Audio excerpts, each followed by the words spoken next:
I was just watching you there, and said it still makes you well up. Yeah, I mean, because you can. I think it's that piano. It's that piano. It's that piano as well. But I remember standing there, and I could hear my daughter in the back and saying, "Mummy never wins anything." Oh my God! Mummy went and won it. Thanks. How long was the run up to the end? How long were you actually in the show? How many weeks did it go on 10 for? weeks. It's 10 weeks. Oh, Yeah, is it it's a 10 long time, weeks? innit? 10 You weeks. nearly didn't do it. I very nearly didn't do it many weeks. I mean, I had some serious near misses and disasters. No, I mean, No, but you didn't go on. anyway. Oh, no, yeah. It's your husband who persuaded When you. I got that call, and she said, "Yeah, you've made it to the final 12," I picked up the phone 3 times to say I don't want to do it because I was just like, I'm just going to... Why, though? What put you off? That's just me. It's my nature. Every time I get close enough to doing something, I always give up. Is that because you're frightened of failing? Yeah. You think, oh, I'm not going to make it. I'm one of these people that if I do something, I want to do it really, really well. Yeah. And when I don't do it well, I really beat myself up.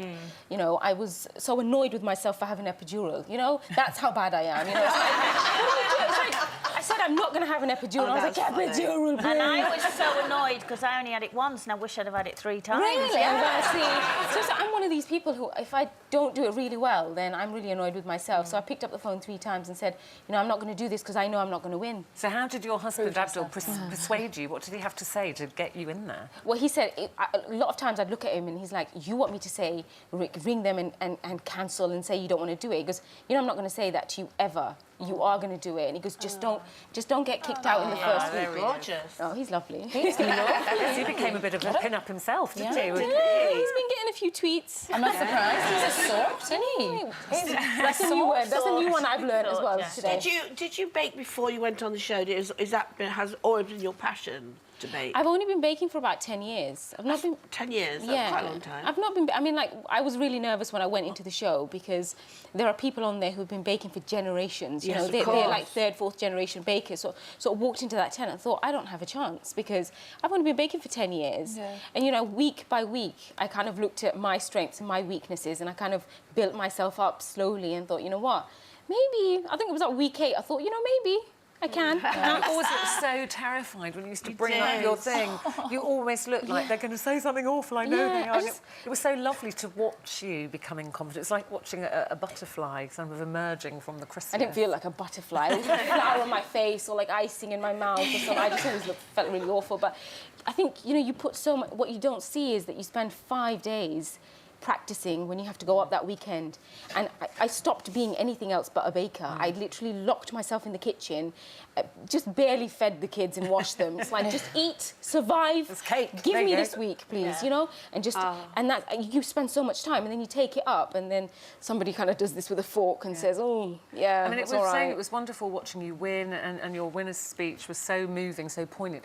I think what a lot of people maybe don't know is that there was a backlash to that and you had a lot of abuse, didn't you, on social media because you're a Muslim. Yeah.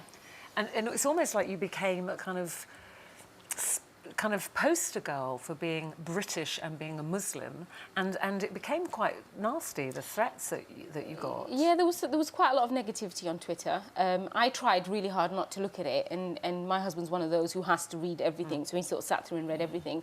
And, you know, you can do 2 things, and the old me would have very much said, just regretted everything. And there were times when I thought, what have I done? You know, am I putting my kids in danger? What am I doing? And he was always the one to just say, you know what?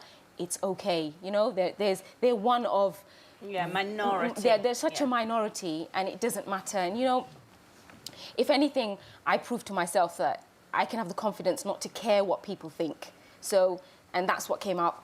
For me, that's what came out of it all. And my husband just said, look, they're a tiny minority. Who cares? Is it true that you had to be like almost relocated by the police or had to have police presence at your house? We had to have kind of people come in and just kind of check that we're okay.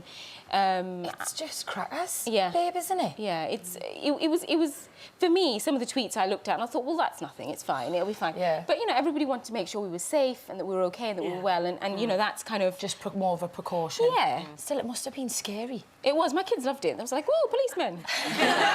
Well, we all know a lot of that stems from jealousy, and you did so well. And now, you know, you're a national treasure. Everybody knows your face and things. And because of that, you know, you have your own celebrity now, and you've lent that to a campaign for WaterAid, haven't you, along with other female celebrities. So tell us about that, what you're doing. It's this WaterAid, I mean, you can see there, it's a fantastic campaign. They educate on how to get, you know, water, and they go around impoverished sort of parts of the world and provide clean sanitary water, and also teach and educate how you can have clean sanitary water and not at a massive cost. You know, it's about education as much as providing. And they're saying, I mean, you know, so many female celebrities have got involved. Anne-Marie Duff, Rachel Stevens, Cerys Matthews, Caroline Quinton, because they're saying there are millions of mothers around the world who lose their babies to infection because of dirty water. I mean, 1 in 5 newborns. That's 1 in 5 newborn babies